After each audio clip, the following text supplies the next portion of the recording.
Malamig ang hangin na humampas sa kanyang pisngi, ngunit hindi iyon ang nagpatigil sa kanyang paghinga. Iyon ay ang mga kamay.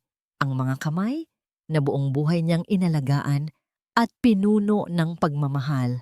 Ang mga kamay na yon na ngayon ay mariing nakadiin sa kanyang likuran.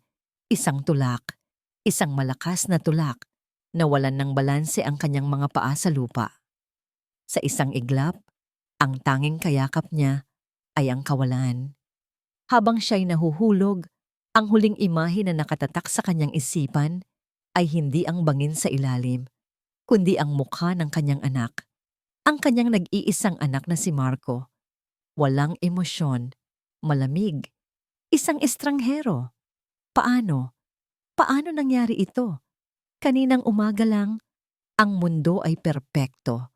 Ang buong mansyon ng mga Reyes ay puno ng tawanan at tunog ng masayang musika. Ang amoy ng mga paborito niyang bulaklak na puting rosas ay nakahalo sa aroma ng mga mamahaling pagkain na nakahain para sa lahat. Ito ang araw na pinakahihintay ni Vittoria. Ang kaarawan ng kanyang pinakamamahal na anak, si Marco. Happy birthday anak ko, bulong ni Vittoria habang yakap-yakap ang kanyang 30 anyos na anak. Naramdaman niya ang init sa kanyang dibdib. Isang pagmamahal na tanging isang ina lang ang makakadama. Tiningnan niya si Marco mula ulo hanggang paa. Matipuno, gwapo at suot ang isang mamahaling suit na regalo niya. Siya ang kanyang obra maestra, ang kanyang lahat. Salamat po, Mama, sagot ni Marco. Isang ngiti ang gumuhit sa mga labi nito. Sa tabi nito ay nakatayo ang asawa nitong si Isabela. Maganda sa suot na pulang bestida, ngunit may kung anong lamig sa mga mata nito na hindi kailanman nagustuhan ni Vittoria. Ngunit isinantabi niya ang pakiramdam na iyon. Para kay Marco, tatanggapin niya ang lahat. Bilang regalo ko sa iyo, Marco, inanunsyo ni Vittoria sa harap ng kanilang mga bisita, mga kasosyo sa negosyo at mga kaibigan. Itinaas niya ang kanyang kopita. Simula bukas, ikaw na muna ang hahawak sa kumpanya bilang acting CEO. Nagkaroon ng bulungan, ngunit higit sa lahat, nakita ni Vittoria ang kislap sa mga mata ni Marco. Isang kislap ng tagumpay. At para sa kanya, sapat na iyon. Ang kaligayahan ng kanyang anak, ang kaligayahan niya. Mama, sobra-sobra naman po ito, sabi ni Marco, ngunit hindi maitago ang galak sa boses nito. Walang sobra para sa'yo, anak. You deserve it. Lumapit si Isabela at humalik sa pisngi ni Vittoria. Thank you po, Mama. Pinakamasayang araw po ito para sa amin ni Marco. Ngunit ang halik ni Isabela ay kasinlamig ng yelo. Matapos ang salo-salo, niyaya siya ng mag-asawa. Mama, may isa pa po kaming sorpresa sa inyo, sabi ni Isabela na may matamis na ngiti. Isang munting road trip. Tayo lang pong tatlo. Napangiti si Vittoria. Isang pamilya. Iyon lang naman ang palagi niyang pinangarap. Sa kabila ng lahat ng yaman niya, ang pagkakaroon ng kumpletong pamilya, ang tanging hiling niya. Habang nasa loob ng sasakyan, pinagmamasdan ni Vittoria ang kanyang anak na nagmamaneho. Si Isabela naman ay tahimik na nakatingin sa labas ng bintana. Isang perpektong larawan. Naalala niya noong bata pa si Marco, kung paano niya ito tinuruang magbisikleta, kung paano niya ito inalagaan nung nilagnat ito ng 1 linggo. Ibinigay niya ang lahat. Hindi niya kailanman ipinaramdam dito na may kulang. Malayo pa ba tayo? Tanong niya. Napapansin ang palikulikong daan paakyat ng bundok. Malapit na po, Mama. Siguradong magugustuhan ninyo ang tanawin, sagot ni Marco. Huminto ang sasakyan sa isang lugar na tila dulo ng mundo. Isang bangin na may napakagandang tanawin ng karagatan at ng papalubog na araw. Bumaba silang tatlo. Napakaganda dito, sabi ni Vittoria, nilalanghap ang sariwang hangin. Lumapit si Marco sa kanya at sa isang sandali, inakala ni Vittoria na yayakapin siya nito. Mama, sabi ni Marco, ang boses ay puno ng, ano, pagsisisi, kalungkutan. Hindi niya mawari. Mahal na mahal kita. Mahal na mahal din kita, anak ko. Higit pa sa buhay ko. At iyon na yon. Ang mga salitang yon ay tila isang senyales. Naramdaman niya ang mga kamay ni Isabela na humawak sa kanyang braso, pinipigilan siyang gumalaw. At pagkatapos, ang mga kamay ni Marco sa kanyang likuran, ang tulak. Ngayon, habang ang hangin ay sumisipol sa kanyang tainga at ang lupa ay mabilis na sumasalubong sa kanya, isang tanong lang ang paulit-ulit sa kanyang isipan. Bakit? Bumagsak ang kanyang katawan sa mga bato at matitigas na damo.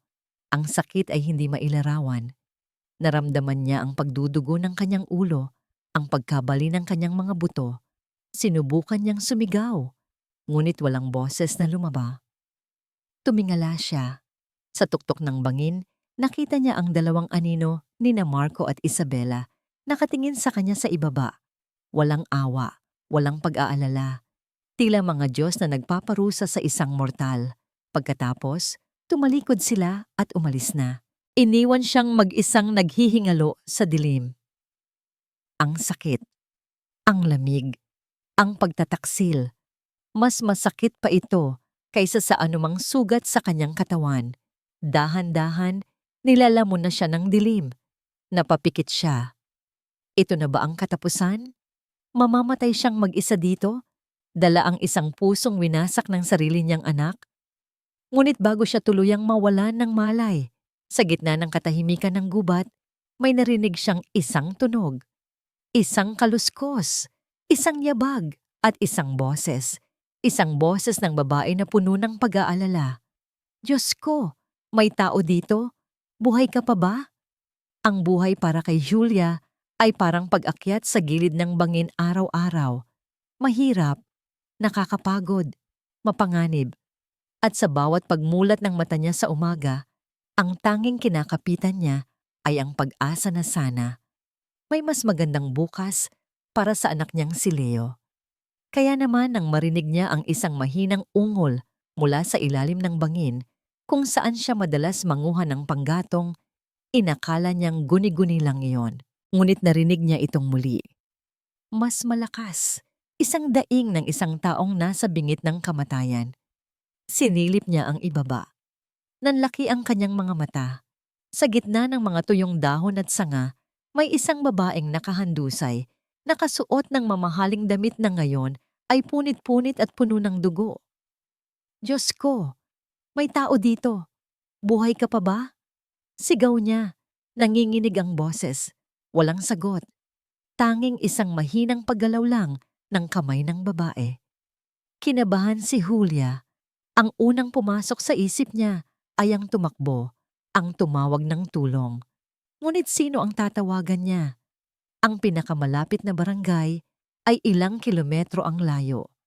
At paano kung may masamang taong nag-iwan sa babae dito? Baka mapahamak lang siya at ang kanyang anak. Pero habang pinagmamasdan niya ang kaawa-awang kalagayan ng babae, nanaig ang kanyang konsensya. Paano kung ina rin ito? Paano kung may nag-aantay din ditong pamilya? Hindi niya kayang talikuran ito. Sa buong lakas na kaya niyang ibigay, maingat na bumaba si Julia sa gilid ng bangin, kumakapit sa mga ugat ng puno at malalaking bato. Nadudulas, nasusugatan, ngunit hindi siya tumigil. Nang marating niya ang babae, nakita niya ang malaking sugat sa ulo nito. Mahina ang pulso, ngunit humihinga pa. Hindi niya alam kung paano, pero kailangan niyang maiakyat ang babae. Iyon ang pinakamahabang oras sa buhay ni Julia. Bawat hakbang paakyat ay isang pakikipaglaban. Ang bigat ng katawan ng babae ay tila doble sa kanyang sariling bigat. Ilang beses siyang muntik nang bumigay, ngunit sa tuwing titingnan niya ang mukha ng babaeng walang malay, nakakakuha siya ng panibagong lakas. Nang sa wakas, ay marating nila ang patag na lupa. Kapwa sila bumagsak sa pagod. Humiga si Julia sa damuhan, habol ang kanyang hininga, ang kanyang mga kalamnan ay nangangatal. Matapos ang ilang sandali, pinilit niyang tumayo. Inakay niya ang babae. dahan-dahan, patungo sa kanyang munting dampa na gawa sa kawayan at nipa. Nay, saan po kayo galing? Sa lubong ng kanyang 5 taong gulang na anak na si Leo. Napatingin ito sa babaeng duguan. Sino po siya, Nay? Bakit po siya may sugat? Huwag kang mag-alala, anak. Tutulungan natin siya. Mahinahong sabi ni Julia. Inihiga niya ang babae sa kanilang papag, ang kaisa-isang higaan sa loob ng bahay. Kumuha siya ng maligamgam na tubig at malinis na basahan. Dahan-dahan niyang nilinis ang mga sugat nito. Habang ginagawa yon, napansin niya ang kinis ng balat ng babae. Ang mga kamay, na halatang hindi sanay sa mabibigat na gawain, at ang amoy ng mamahaling pabango na nanuot pa rin sa damit nito. Ibang-iba sa mundo niya. Matapos linisin at lagyan ng halamang gamot ang mga sugat, umupo si Julia sa isang sulok, yakap-yakap si Leo. Pinapanood nila ang babaeng natutulog. Makalipas ang ilang oras, biglang gumalaw ang babae. Dahan-dahan itong nagmulat ng mata. Ngunit ang mga matang iyon ay hindi nagpakita ng pagkilala. Ang nakita ni Julia ay purong takot at pagkalito. Sa sino ka? Nasaan ako? Nanginginig na tanong ng babae. Sinusubukang bumangon. Huminahon po kayo, malumanay na sabi ni Julia. Ligtas po kayo dito. Nakita ko po kayo sa may bangin. Tiningnan ng babae ang kanyang mga kamay, ang kanyang damit. Hinawakan nito ang kanyang ulong may benda. Hindi ko maalala. Sino ako? Naawa si Julia. Hindi lang katawan nito ang nasaktan, kundi pati ang isipan. Magpahinga na po muna kayo, sabi niya. Ako po si Julia, at ito naman ang anak kong si Leo. Dahil hindi niyo po maalala ang pangalan ninyo, tatawagin ka na lang muna naming Vicky. Okay lang po ba? Tumangulang ang babae. Ang mga mata ay puno pa rin ng luha at pagkalito. Muli itong nahiga at hindi nagtagal ay nakatulog. Nang gabing iyon, hindi mapakali si Julia. Habang mahimbing na natutulog si Leo sa kanyang tabi, kinuha niya ang pitaka sa ilalim ng kanilang unan. Binilang niya ang mga barya, sapat lang para sa pagkain nila sa susunod na 2 araw. Ngayon, 3 na sila. Paano na? Isang malaking responsibilidad ang babaeng ito, isang panganib. Napabuntong hininga siya. Kailangan niyang malaman kung sino ito. Kinuha niya ang maliit na bag na dala ng babae. Umaasa siyang makakita ng kahit anong pagkakakilanlan. Walang wallet, walang cellphone, tanging panyo at isang maliit na suklay. Napansin niya ang suot nitong blazer na nakasampay sa isang sulok. Kinuha niya ito. Puno ito ng tuyong putik. Habang pinapagpagan niya, may naramdaman siyang matigas sa may bandang dibdib nito. Isang brooch, isang pangkabit sa damit. Kinuha niya ito. Sa ilalim ng mahinang ilaw mula sa kanilang gasera, pinunasan niya ng daliri ang alikabok na bumabalot dito at halos mapigil niya ang kanyang paghinga. Kumislap ito. Isang kislap na hindi pa niya nakikita sa buong buhay niya. Isang malaking diamante na napapalibutan ng maliliit pang mga bato. Kahit sa isang tulad niyang walang alam sa alahas, alam niyang ang hawak niya ay nagkakahalaga ng higit pa sa kaya niyang kitain sa buong buhay niya. Napatingin siya sa natutulog na si Vicky pagkatapos ay sa kumikinang na diamante sa kanyang palad. Sino ka ba talaga? Ang katahimikan sa loob ng mamahaling sasakyan ay mas matindi pa kaysa sa anumang sigaw. Si Marco ang nagmamaneho, ang mga kamay ay mahigpit na nakakapit sa manibela. Ang mga buto sa kanyang daliri ay halos lumabas sa sobrang diin. Sa tabi niya, si Isabella ay kalmadong naglalagay ng lipstick gamit ang salamin sa passenger side. Tila ba galing lang sila sa isang normal na pamamasyal. Tingin mo ba ayos lang ang ginawa natin? Basag ni Marco sa katahimikan, ang boses ay garalgal. Ayos lang? Tumigil si Isabella sa paglalagay ng lipstick at hinarap siya. Isang malamig na ngiti ang sumilay sa kanyang mga labi.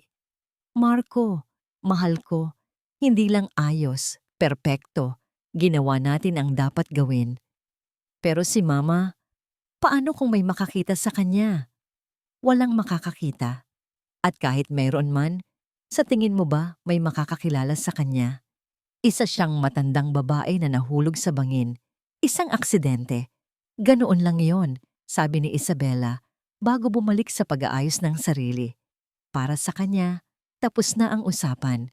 Ngunit para kay Marco, nagsisimula pa lang ang lahat. Kinabukasan, humarap sila sa buong bansa. Sa isang press conference na ginanap sa lobby ng Reyes Group of Companies, tumayo si Marco sa podium.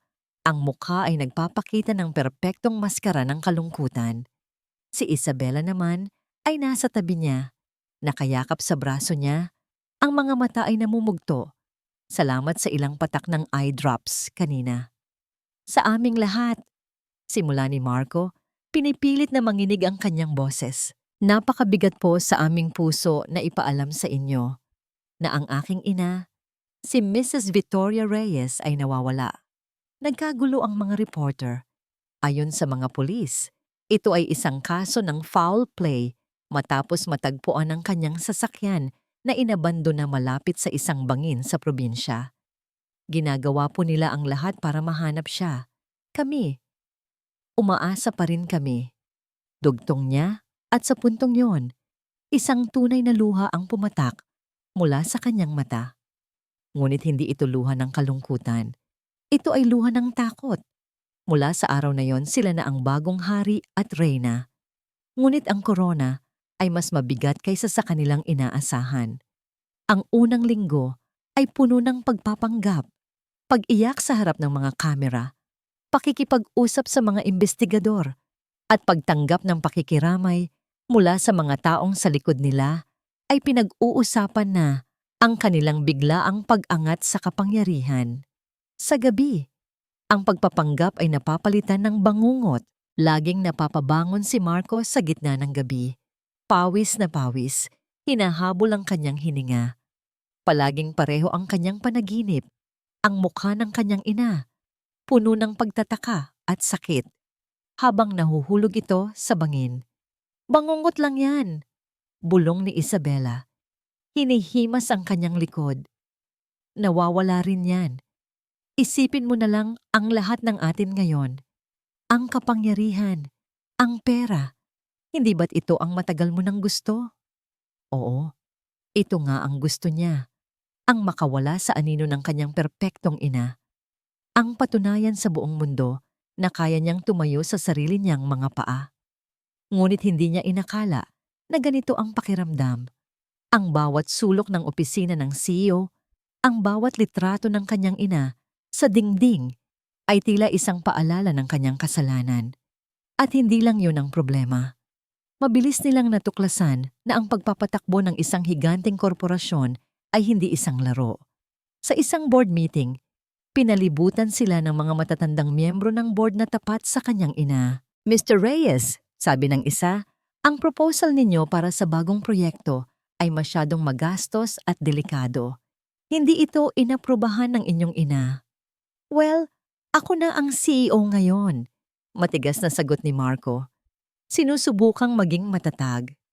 At ako naman ang CEO, sabad ni Isabela, na umupo sa tabi ni Marco na parang reyna. Tiningnan niya ng masama ang board member na matagal nang nagsisilbi sa pamilya, si Mr. Salcedo. Kung hindi ninyo kayang sumunod sa bagong pamunuan, marahil ay oras na para maghanap kayo ng ibang kumpanyang pagtatrabahuhan. Natahimik ang lahat. Ang kayabangan ni Isabela ay nag-iwan ng masamang lasa sa bibig ng lahat. Pagkatapos ng pulong, isa-isang nag-resign ang mga pinagkakatiwalaang tao ni Victoria. Nagsimulang gumuho ang lahat. Ang mga stocks ng kumpanya ay bumagsak. Ang mga kliyente ay nagsimulang mag-atrasan. Isang hapon, pumasok ang kanilang chief accountant sa opisina ni Marco. Ang mukha ay putlang-putla. Sir, ma'am, may malaki po tayong problema. Inilapag nito ang isang folder sa mesa. May malaki po tayong utang sa isang supplier na kailangan ng bayaran sa loob ng isang linggo. Kung hindi, Maaari silang magsampa ng kasong bankruptcy laban sa atin. Ang pondo ng kumpanya, halos wala na pong laman. Tiningnan ni Marco ang mga numero. Milyon-milyon. Isang halaga na hindi nila kayang bayaran. Ito ang proyektong itinuloy niya, kahit labag sa payo ng board. Anong gagawin natin? Tanong ni Marco. Ang boses ay puno ng panik. Lahat ng kanyang pinangarap ay guguho na. Hindi sumagot si Isabela. Tumayo ito at lumapit sa bintana. Pinagmamasdan ang syudad sa ibaba. Ang mga ilaw ay parang mga diamante sa dilim. Pagkatapos ng ilang sandaling katahimikan, humarap ito kay Marco. Ang mga mata nito ay hindi nagpapakita ng takot, kundi ng isang mapanganib na determinasyon. Kailangan nating gumawa ng paraan, sabi nito. Ang boses ay malamig at matigas. Kahit anong paraan. Lumipas ang mga araw na naging linggo. Para kay Vicky, ang bawat umaga ay isang blankong papel. Wala siyang maalalang kahapon. Kaya naman ang tanging mahalaga ay ang ngayon. At ang ngayon niya ay puno ng mga bagong tunog at amoy. Ang tilaok ng manok sa umaga, ang amoy ng sinaing na niluluto ni Julia, at ang masayang boses ni Leo na gumigising sa kanya. Tita Vicky, gising na po. Napapangiti siya. Tita Vicky. Iyon na ang pagkakakilanlan niya ngayon. Sa unang tingin, ang buhay sa munting dampa ay mahirap. Ang sahig ay kawayan na may siwang. Ang kinakain nila ay simple. Madalas ay isdang pinirito, gulay na pinitas sa likod bahay at kanin. Ngunit mayroon ditong isang bagay na hindi niya kailanman naramdaman sa kanyang malaking mansyon. Init, pagmamahal. Isang pamilya, isang umaga, sinamahan niya si Julia sa palengke. Nakita niya kung paano na inilatag ni Julia ang kanyang mga panindang gulay sa isang maliit na pwesto.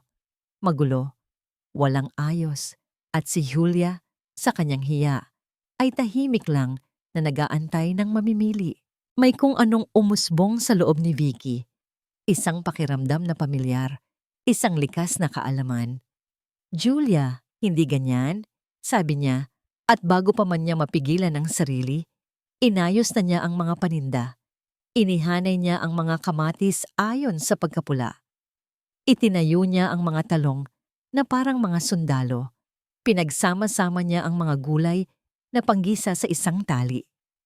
Ayan, sabi niya ng may pagmamalaki. Mas kaaya-ayang tingnan.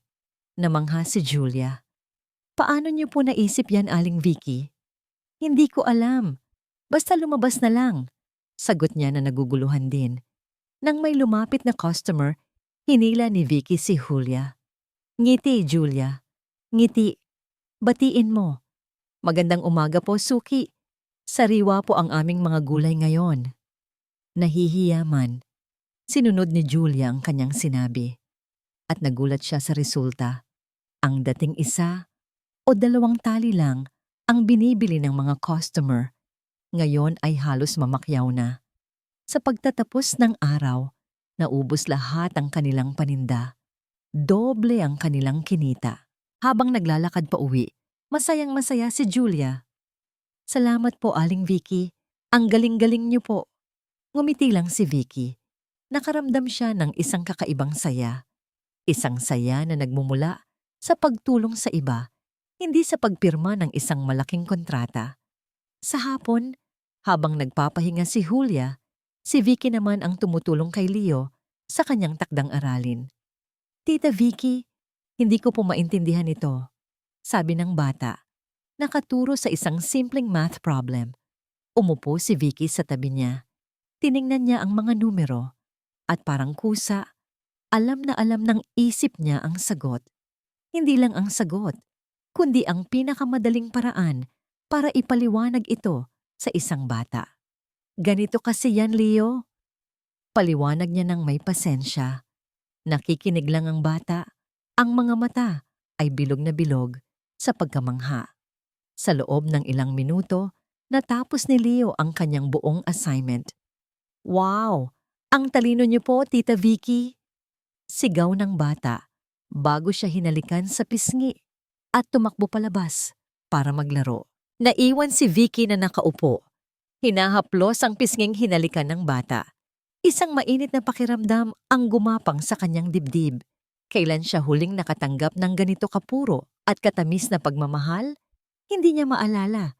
Nang gabing iyon, habang kumakain sila ng hapunan sa sahig, nagtatawanan sa mga kwento ni Leo tungkol sa kanyang paglalaro. Pinagmasdan ni Vicky ang dalawa.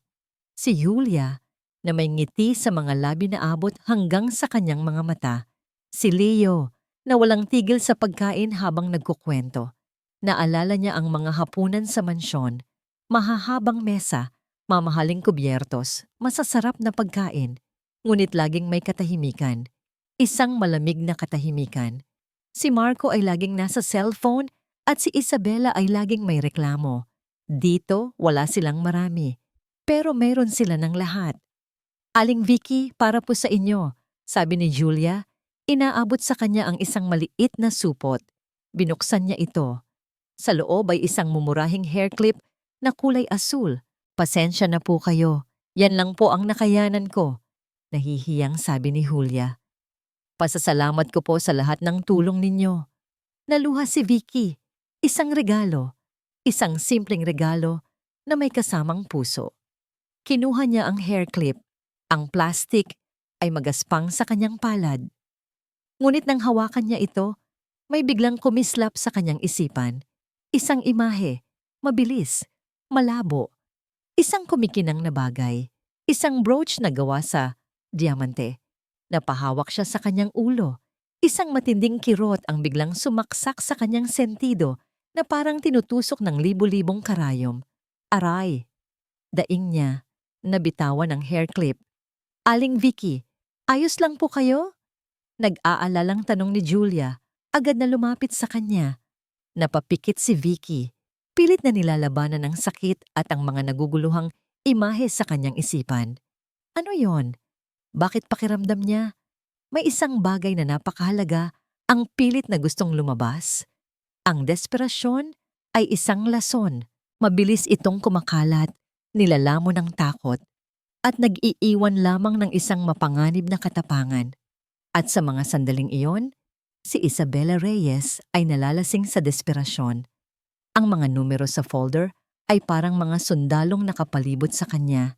Handa siyang tapusin anumang oras, pagkabangkarote, kahihiyan, ang pagkawala ng lahat ng pinaghirapan nilang makuha. Hindi siya papayag. Ano ang plano mo? Tanong ni Marco. Ang boses ay nanginginig habang palakad-lakad sa loob ng kanilang maluwag na opisina. Wala nang bangkong gustong magpautang sa atin. Ang mga investor, umaatras na. Hindi kumibo si Isabela. Nakatayo lang siya sa harap ng malaking bintana. Tinitingnan ang syudad na nasa kanyang paanan. Para sa kanya, ang mga gusaling yon ay hindi lang basta istruktura. Ang mga yon ay simbolo ng kapangyarihan. At ang kapangyarihan ay isang bagay na hindi niya basta-basta isusuko. May kilala ako, sabi niya sa wakas. Ang boses ay kalmado na halos nakakatakot. Humarap siya kay Marco. Ang mga mata ay matalim. Isang tao na kayang magbigay sa atin ng pera. Walang maraming tanong. Sino? Hindi mahalaga kung sino. Mabilis na sagot ni Isabela. Ang mahalaga ay kung ano ang kaya niyang gawin para sa atin. Kinagabihan, nagpunta si Isabela sa isang madilim na sulok ng syudad. Isang high-end na bar na pag-aari ng mga taong ayaw mong makabangga. Iniwan niya si Marco sa bahay. Hindi ito para sa mga duwag. Pumasok siya sa isang pribadong silid sa likod. Ang amoy ng mamahaling tabako at alak ang sumalubong sa kanya. Sa gitna ng silid, nakaupo ang isang malaking lalaki na kilala sa mundo ng kadiliman bilang si Don Ricardo. Hindi nagpakita ng takot si Isabela.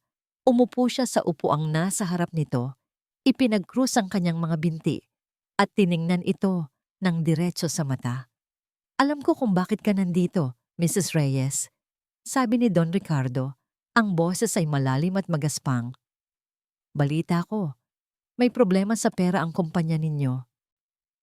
Lahat ng negosyo ay nagkakaproblema. Nandito ako para sa solusyon. Matigas na sagot ni Isabela.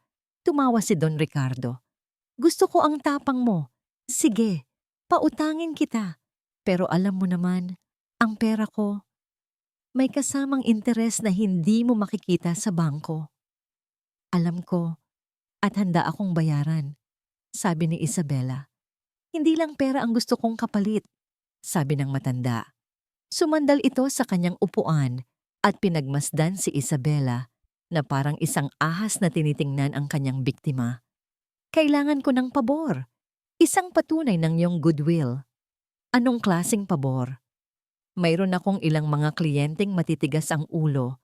Ayaw magbayad ng utang. Sabi ni Don Ricardo, kailangan nila ng isang paalala. At gusto ko, ang kumpanya ninyo ang mag-asikaso nun. Naintindihan agad ni Isabela. Gusto ninyong gumamit kami ng tao para maningil? Hindi basta maningil. Gusto kong gamitin ninyo ang pinakamagaling kong tao. Isang paraan para ipakita sa akin na seryoso kayo sa ating samahan. Ipahiram ko siya sa inyo. Bayaran ninyo ang serbisyo niya. At pagkatapos, pag-usapan natin ang milyon-milyon ninyo. Ito ay isang pagsubok. Isang maruming pagsubok. Kung gagawin niya ito, tuluyan na siyang bababa sa level ng mga kriminal na ito.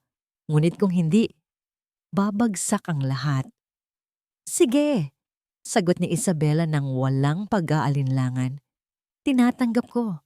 Kinabukasan, nag-away sila ni Marco. Nababaliw ka na ba, Isabela? Makikipag-ugnayan tayo sa mga gangster? Anong sasabihin ng mga tao? Sigaw ni Marco. Wala akong pakialam sa sasabihin ng mga tao. Ganting sigaw ni Isabela. Ang mahalaga ay maligtas natin ang kumpanya. Ang mahalaga ay manatili tayo sa itaas. Hindi mo ba naiintindihan, Marco? Ito na ang buhay natin ngayon. Walang lugar para sa mahina dito. Natigilan si Marco. Ang asawa niyang dating sopistikada at elegante ay nag-iba na. Ang babaeng nasa harap niya ngayon ay gutom. Gutom sa kapangyarihan at handang gawin ang lahat para makuha ito. Sumunod si Isabela sa utos ni Don Ricardo. Nagpunta siya sa isang abandonadong bodega sa Pantalan, ang lugar kung saan daw niya makikita ang taong gagawa ng maruming trabaho. Madilim sa loob. Tanging isang bumbilya lang ang nagbibigay liwanag. Habang naglalakad siya papasok, narinig niya ang tunog ng kadena at isang malakas na kalabog na sinundan ng daing ng isang lalaki. Mula sa dilim, isang anino ang lumabas. Isang lalaking mataas, malaki ang katawan, at may peklat sa mukha. Ang mga mata nito ay walang buhay, parang sa isang pating. Dahan-dahan itong naglakad, palapit sa kanya, pinupunasan ang duguan nitong kamay sa isang maruming basahan. Huminto ito sa harap ni Isabela. Ang anyo nito ay magaspang, ngunit nang magsalita ito, may halong pormalidad sa kanyang boses na lalong nagpadagdag sa kanyang bagsik. Ako si Hector. Ano ang kailangan ninyo sa akin, ma'am? Ang umaga ay nagsimula nang may ngiti. Sa unang pagkakataon sa loob ng maraming taon, gumising si Julia na magaan ang pakiramdam.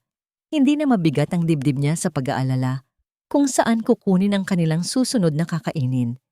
Mula nang dumating si Aling Vicky, tila ba sinuwerte ang kanilang munting buhay. Doble na ang kanilang kinikita sa palengke. Si Leo, mas masigla dahil nakakakain na sila ng mas masarap. Nay, wag niyo po kalimutan yung laruan ko, ha? Sabi ni Leo habang nag-aayos si Julia ng kanyang mga paninda. Ngumiti si Julia at ginulo ang buhok ng anak. Oo naman, anak. Dahil mas malaki na ang kita natin, ibibili ka ni nanay ng robot na gusto mo. Yehey! Bago umalis, lumapit siya kay Aling Vicky na nagwawalis sa kanilang bakuran. Aling Vicky, alis na po ako. Mag-iingat ka, Julia, sabi ni Vicky, isang tunay na pag-aalala ang mababakas sa boses nito.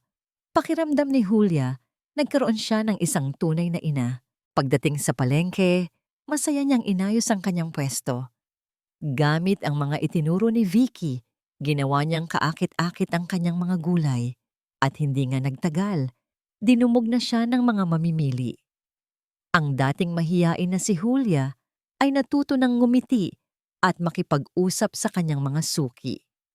Nasa kalagitnaan siya ng pagbibigay ng sukli nang biglang may marinig siyang isang malakas na sigaw mula sa kabilang hilera. Sinundan ito ng tunog ng pagbagsak ng mga kahon ng prutas. Nagtakbuhan ang mga tao. Nagkaroon ng komosyon. Nakiusyoso si Julia.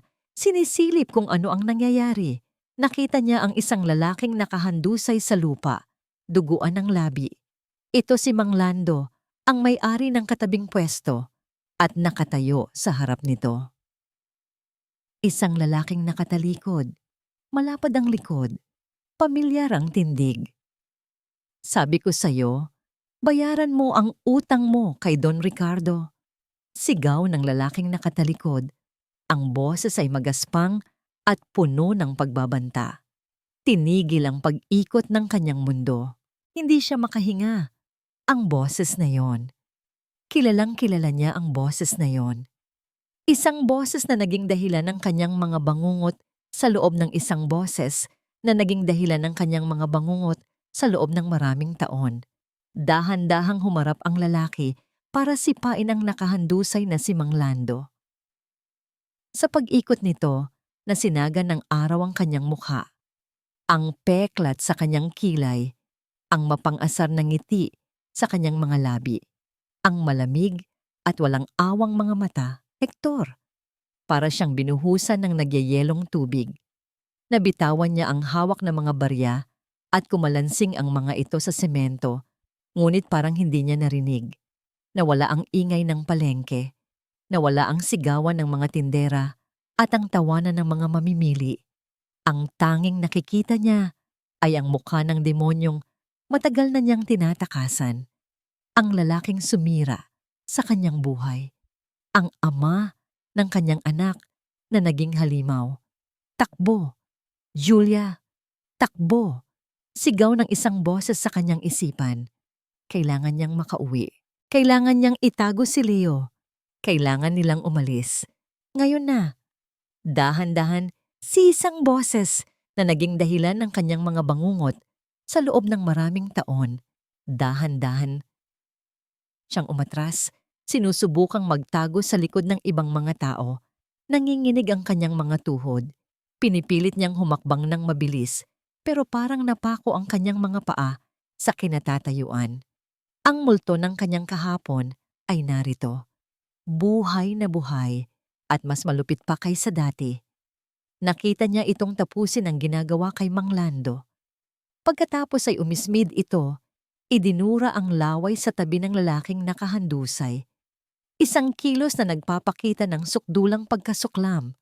At pagkatapos, itinuon nito ang paningin sa mga taong nakatingin na para bang hinahanap ang susunod na biktima. Naglakbay ang kanyang mga mata sa dagat ng mga mukha at nagtama ang kanilang mga mata. 1 segundo, 2 segundo. Ang mga segundong iyon ay parang isang walang hanggang parusa. Nawala ang pagkasuklam sa mukha ni Hector. Napalitan ito ng pagkabigla. At pagkatapos, ng isang malawak at demonyong nangiti. Isang nangiti ng isang mga ngasong natagpuan ng kanyang mailap na biktima. Nakita niya ako. Diyos ko, nakita niya ako. Namilog ang mga mata ni Julia sa takot. Gusto niyang sumigaw, ngunit walang boses na lumalabas sa kanyang lalamunan. Parang may pumipiga sa kanyang dibdib. Ninanakaw ang lahat ng hangin. Ngunit hindi ito gumalaw palapit sa kanya. Hindi ito sumigaw. Mas masahol pa roon ang ginawa nito. Habang nakatitig sa kanya, sa mga matang nang aasar at nangangako ng sakit, dahan-dahan nitong kinuha ang kanyang cellphone mula sa bulsa. Hindi nito inalis ang tingin kay Julia. Itinaas nito ang telepono na para bang may kinukuhanan ng litrato o may tinatawagan. At sa buong panahong iyon, ang ngiti sa labi nito ay hindi nawala. Isang ngiting nagsasabing, huli ka, wala ka ng takas. Iyon ang nagpabalik sa kanyang ulirat. Ang takot na baka hindi lang siya ang saktan nito, kundi pati si Leo ay nagbigay sa kanya ng lakas. Hindi na siya nag-isip pa. Tinalikuran niya ang kanyang paninda, ang kanyang pinagbentahan, ang lahat. At tumakbo siya. Tumakbo siya na parang hinahabol ng kamatayan dahil alam niyang iyon mismo ang nag-aabang sa kanya kung mahuhuli siyang muli ni Hector. Hingal na dumating si Julia sa kanilang dampa. Nanginginig ang kanyang mga binti at ang kanyang dibdib ay parang pinupukpok ng martilyo sa sobrang kaba. Isinara niya ang pinto at isinandal ang kanyang likod dito na para bang kaya siyang protektahan ng manipis na kawayan mula sa halimaw na nakita niya. "Nay, bakit po?" tanong ni Leo na tumigil sa paglalaro nang makita ang itsura ng kanyang ina. "Nay, ayos lang po ba kayo?" tanong naman ni Vicky na napatayo mula sa pagtutupi ng damit. Puno ng pag-aalala ang mukha nito. Bumagsak si Julia sa sahig, napahagulgol. Hindi na niya kaya. Ang buhay na payapang sinubukan niyang buuin ay gumuho na sa isang iglap. "Kailangan nating umalis," sabi niya sa pagitan ng mga hikbi. "Kailangan nating umalis ngayon na." "Julia, anong nangyayari? Huminahon ka." Lumapit si Vicky at hinawakan ang kanyang balikat. "Nakita ko siya, Aling Vicky. Nakita ko siya." Sigaw ni Julia. Ang mga mata ay puno ng purong takot. "Ang asawa ko, si Hector, nandito siya." Sinimulan niyang hilahin ang kanilang mga gamit. Isinisilid sa isang bayong nang walang kaayusan. "Aalis na tayo, anak. Bilis." "Nay, bakit po? Nasaan po yung robot ko?" Umiiyak na tanong ni Leo. Hindi maintindihan ang nangyayari. Pinilit ni Vicky na pakalmahin si Julia. "Teka lang, Julia. Hindi tayo alis nang hindi ko naiintindihan. Bakit ka ba takot na takot sa kanya?" Humarap si Julia kay Vicky. Ang mukha ay basang-basa ng luha. "Dahil demonyo siya, Aling Vicky. Sasaktan niya kami. Sasaktan niya si Leo." Sa pagbanggit sa pangalan ng bata, lalong napaiyak si Leo at tumakbo para yumakap sa binti ng kanyang ina. "Ayoko po, Nay. Natatakot po ako." Pinagmasdan ni Vicky ang eksena sa harap niya. Ang isang inang desperadong prinoprotektahan ng kanyang anak. Ang isang batang walang muwang na umiiyak sa takot. Isang anak na nanganganib. At sa isang iglap, parang may sumabog sa loob ng kanyang isipan.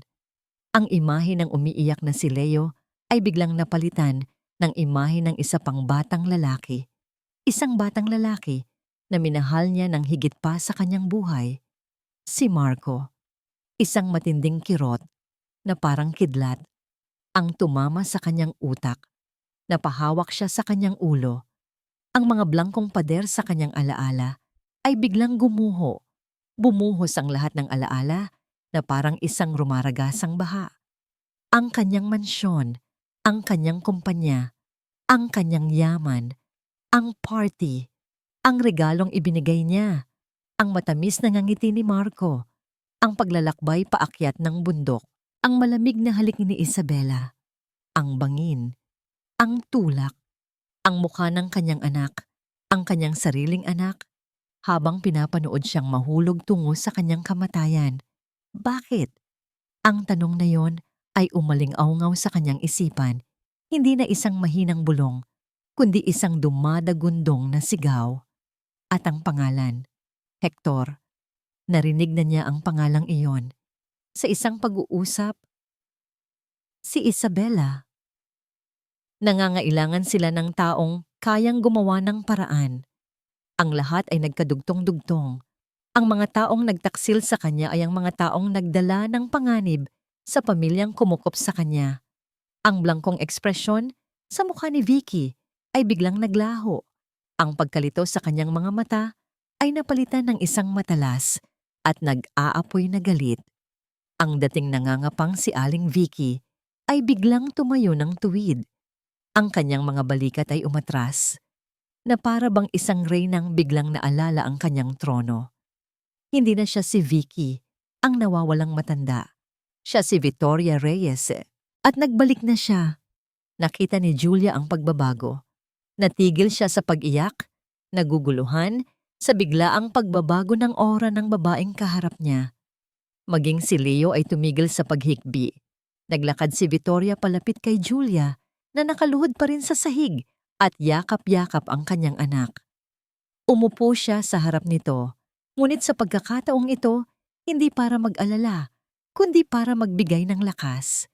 Hinawakan niya ang pisngi ni Julia at pinunasan ang mga luha nito gamit ang kanyang hinlalaki. At nagsalita siya sa isang boses na matatag, malamig, at puno ng awtoridad na hindi pa kailanman naririnig ni Julia mula sa kanya. Huwag kang umiyak. Tumingin siya ng diretso sa mga mata ni Julia. At sa likod ng mga matang yon, nakita ni Julia ang isang kapangyarihan na kaya yatang magpatumba ng isang imperyo. Hindi tayo tatakas, sabi ni Victoria.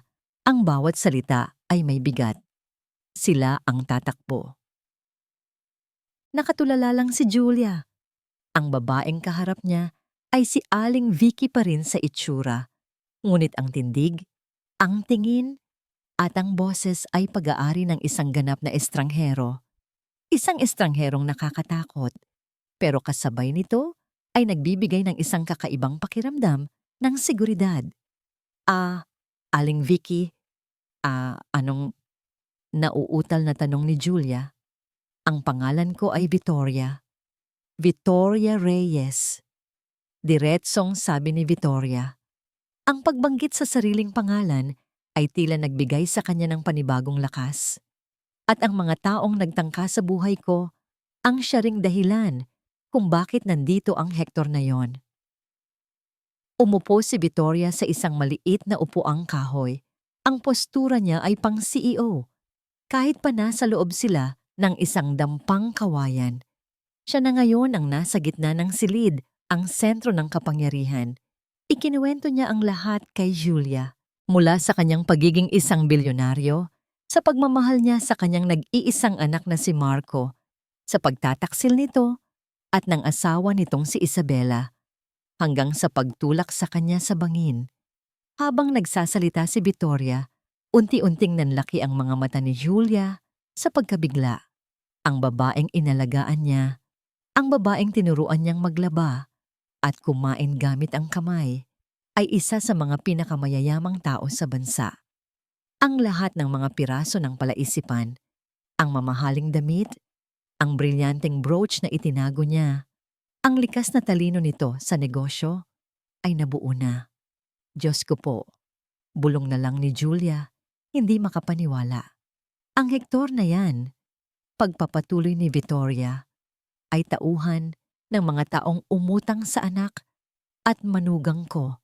Ginamit nila ang pera ng kumpanya para sa pansariling luho at ngayon, lubog na sila sa utang. At sigurado ako, bonus ka na lang para kay Hector nang makita ka niya. Ang takot sa puso ni Julia ay napalitan ng pagkamangha at pagkatapos ay nanggalit. Galit para kay Victoria, galit sa mga taong walang pusong gumawa nito. Anong gagawin natin, Ma'am Victoria? Tanong ni Julia. Ang Aling Vicky ay nawala na, napalitan ng paggalang. Ang unang hakbang ay ang tiyakin na ligtas kayo ni Leo, sabi ni Victoria.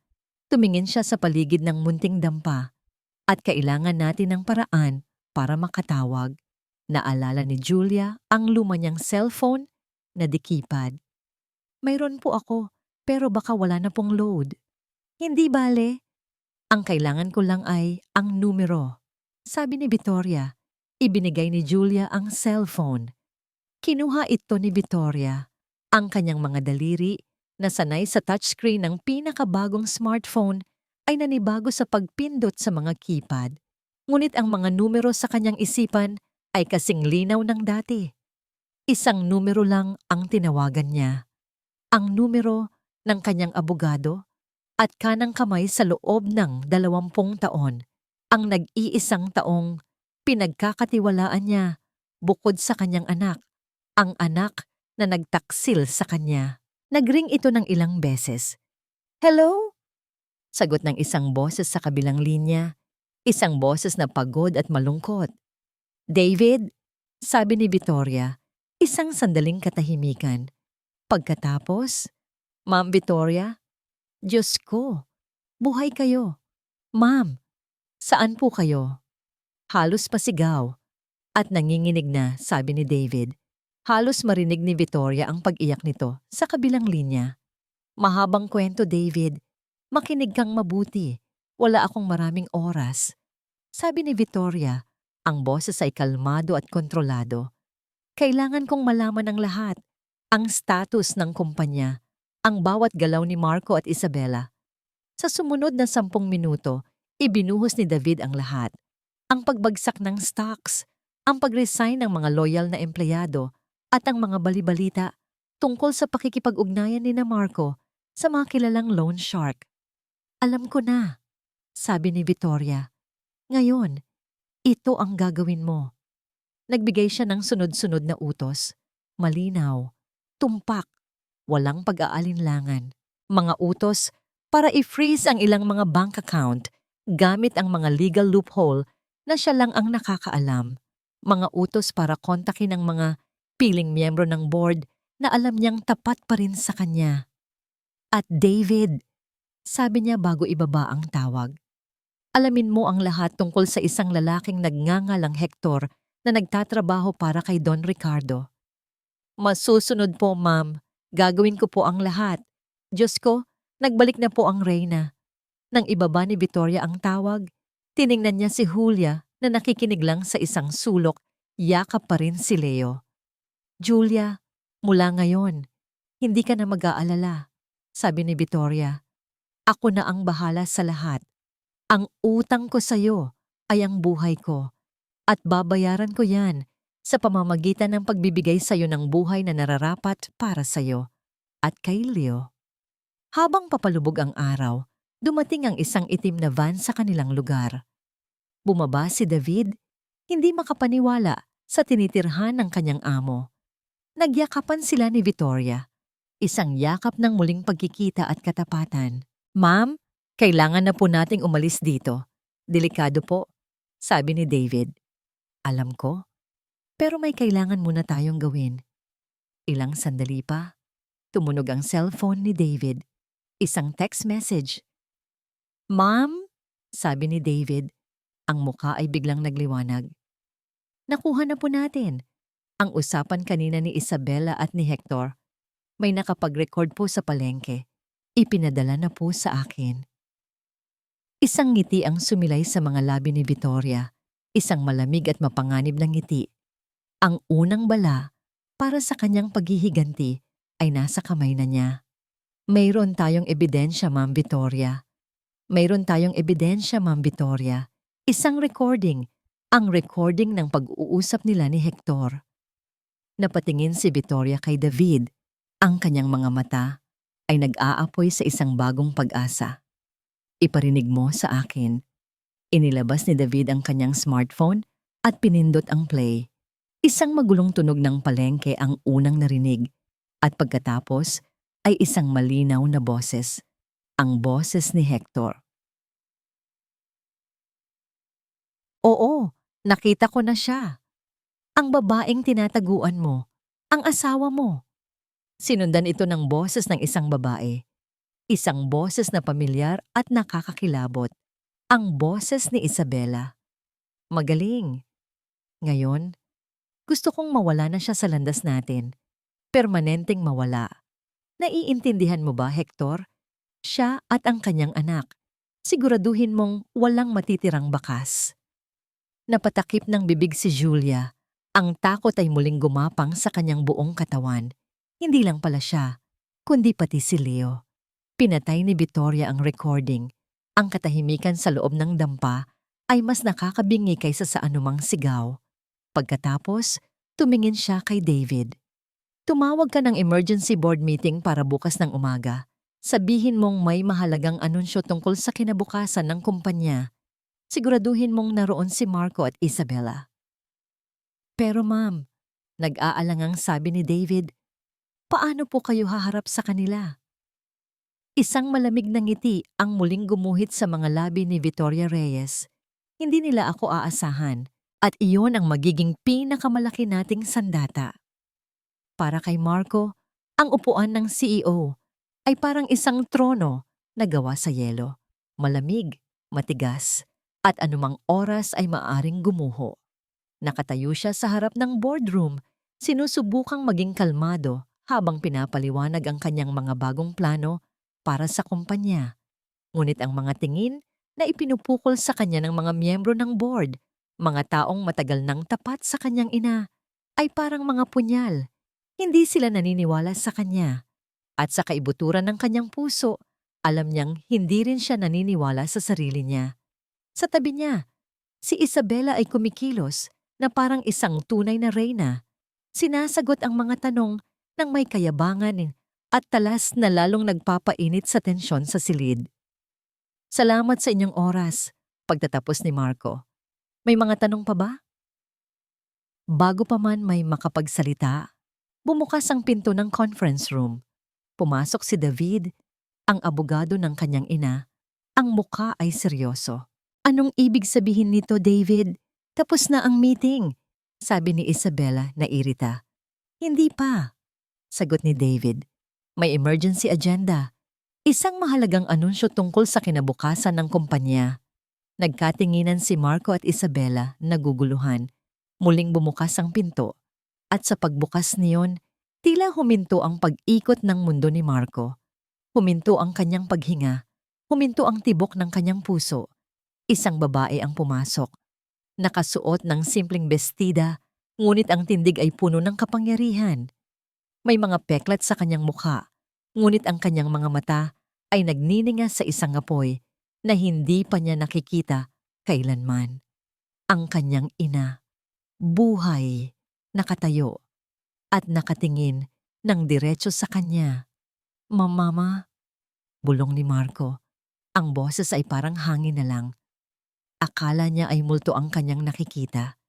Nagkaroon ng bulungan sa buong silid. Lahat ay nabigla. Ngunit walang mas nabigla kaysa kay Marco. Ang babaeng itinulak niya sa bangin ay narito. Victoria, nasabi na lang ni Isabela. Ang kulay sa kanyang mukha ay biglang nawala. Kamusta, Marco? Isabela? Sabi ni Victoria. Ang boses ay kalmado, ngunit may bigat na parang yelo. Walang bakas ng dating pagmamahal. Tanging isang malamig na determinasyon. Nagulat ba kayo na makita ako? Hindi sila makasagot. Naglakad si Victoria papunta sa unahan ng mahabang mesa. Lahat ng miyembro ng board ay napatayo bilang paggalang. Para siyang isang reynang nagbabalik upang bawiin ang kanyang kaharian.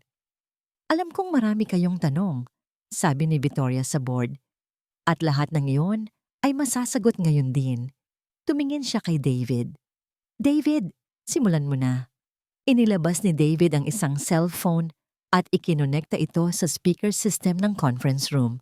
At pinatugtog niya ang recording, ang boses ni Hector at ang boses ni Isabela.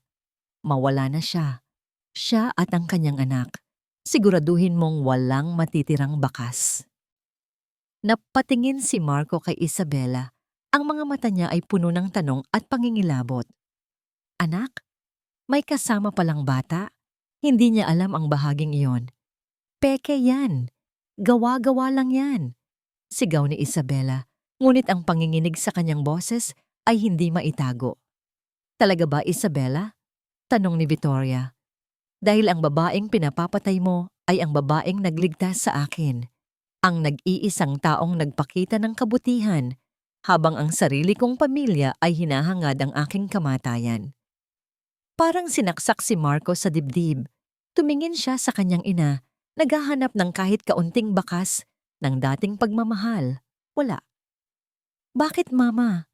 Ginawa ko lang naman ito dahil ito ang nararapat sa akin. Ako ang anak mo. Ako ang tagapagmana. Halos pasigaw niyang sabi, ang huling hibla ng kanyang pagtatanggol. Isang malungkot na ngiti ang sumilay sa labi ni Victoria. Isang nangiting puno ng awa at sakit. Paano kitang hindi mamahalin? Pinili kitang mahalin, Marco, sabi niya. At sa mga salitang iyon, naramdaman ni Marco ang pagguho ng kanyang buong pagkatao. Hindi kita tunay na anak, Marco. Anak ka ng pinakamatalik kong kaibigan na namatay. Inampon kita. Minahal kita na parang tunay na akin. Ibinigay ko sa iyo ang lahat. Pero kahit kailan pala, hindi naging sapat. Gumuho ang mundo ni Marco. Hindi totoo. Hindi siya isang Reyes. Ang buong buhay niya. Isang kasinungalingan. Ang dahilan ng krimen niya. Nawala na. Isa lang siyang ampon na nagtaksil sa babaeng nagbigay sa kanya ng lahat. Napasubsob siya sa mesa. Umiiyak na parang isang bata. Ngunit habang siya ay durog na durog, isang tawa ang narinig niya. Isang malamig at nakakakilabot na tawa. Tawa ni Isabela. Napatayo ito. Ang takot sa kanyang mukha ay napalitan ng isang malademonyong ngiti. Akala mo ba hindi ko alam? Sabi ni Isabela, nakatingin kay Victoria. Matagal ko nang alam at ginamit ko yan para sa'yo. Tumingin ito kay Marco na parang basura. Palagi kang takot, di ba? Palagi mong nararamdaman na hindi ka sapat, kaya't binulungan kita. Sinabi ko sa'yo na hindi ka talaga mamahalin ng nanay-nanayan mo dahil hindi ka tunay na kanya. Ginamit ko ang kahinaan mo at naging isa kang perpektong tuta. Sa huling pagkakataon, muling bumukas ang pinto ng conference room, ngunit hindi na abogado ang pumasok. Mga pulis. Nagsimulang magwala si Isabela. Huwag niyo akong hawakan. Hindi niyo alam kung sino ako. Ngunit si Marco ay hindi na gumalaw. Hinayaan niya lang ang mga pulis na lapitan siya, napusasan ang kanyang mga kamay. Tapos na ang lahat. Talo na siya. Habang inilalabas siya ng silid, nagawa niyang itaas ang kanyang paningin sa huling pagkakataon. Nakatingin sa kanya ang kanyang ina. Sa mga mata nito, wala siyang nakitang galit o tagumpay. Ang nakita niya ay isang malalim, nakakalunod na kalungkutan. At iyon ang mas sumugat sa kanya higit pa sa mga posas sa kanyang kamay. Bago siya tuluyang mailabas, isang salita ang kumawala sa kanyang mga labi. Isang bulong na puno ng pagsisisi na huli na ang lahat. Patawad. Lumipas ang 6 na buwan. Para kay Julia, ang mga buwang iyon ay parang isang panaginip. Isang panaginip na dahan-dahan niyang niyayakap bilang kanyang bagong katotohanan. Ang ingay ng mga sirena ng pulis at ang gulo sa boardroom ay napalitan na ng katahimikan. Ang balita tungkol sa pagbabalik ni Victoria Reyes at sa pagtataksil ng kanyang anak ay naging laman ng lahat ng dyaryo at telebisyon sa loob ng ilang linggo. Ngunit katulad ng lahat ng balita, ito rin ay dumaan at humupa. Si Marco at Isabela ay kapwa na patunayang nagkasala at ngayon ay pinagdudusahan ang kanilang mga krimen sa loob ng kulungan. Si Hector ay nahuli rin at nahaharap sa napakaraming kaso. Ang mga demonyo sa buhay nila ay wala na. Nabawi ni Victoria ang kanyang kumpanya, ngunit sa isang desisyon na ikinagulat ng mundo ng negosyo, ipinasa niya ang pagiging CEO kay David. Pagod na akong maging reyna ng isang imperyo, Julia. Sabi nito sa kanya isang araw. Gusto ko nang maging ina.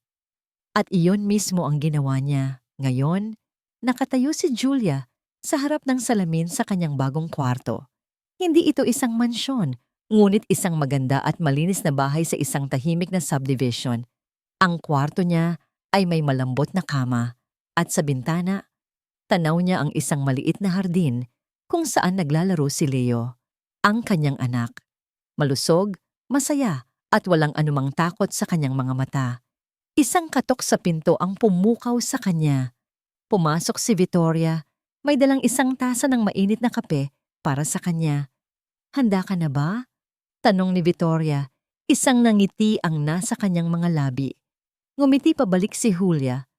Medyo kinakabahan po, Ma'am Victoria. Victoria na lang. O Mama, kung gusto mo, sabi nito. At sa sinseridad sa kanyang mga mata, naramdaman ni Julia ang init na gumapang sa kanyang puso. Naivity, sagot ni Julia, Isang pangalang sila lang ang nakakaalam. Ito ang araw ng grand opening ng kanyang sariling karinderya, isang maliit na restaurant na ipinuhunan ni Victoria para sa kanya.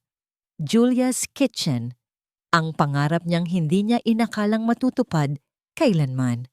Nasa opisina sila ng abogado noong isang buwan nang opisyal na inampon ni Victoria si Leo bilang kanyang sariling apo. Umiyak si Julia ng mga sandaling iyon.